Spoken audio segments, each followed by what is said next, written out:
তাল গাছ এক পায়ে দাঁড়িয়ে সব গাছ ছাড়িয়ে উঁকি মারে আকাশে।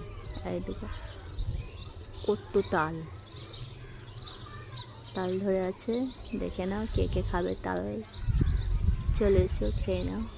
আর এইখানে যে এটা বলে তাল গাছ, কিন্তু এটাতে তাল ধরতো না কোনো দিন। আমরা যখন ছোট ছিলাম তখন এই গাছেও তাল ধরতো না, এই গাছটা শুধু ফুল হতো। আর ফুলগুলো খেতে ভালো লাগতো, খেতাম।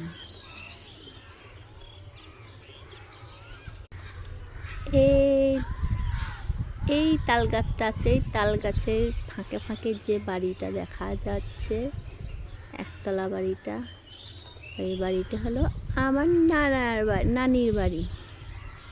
নানির বাড়ি মানে আমার মায়ের বাড়ি। এই বাড়িটা এই তাল গাছের নিচে আছে। এই পুকুরে এই পারে আমার বাবার বাড়ি, ওই পারে আমার বাবার শ্বশুর বাড়ি।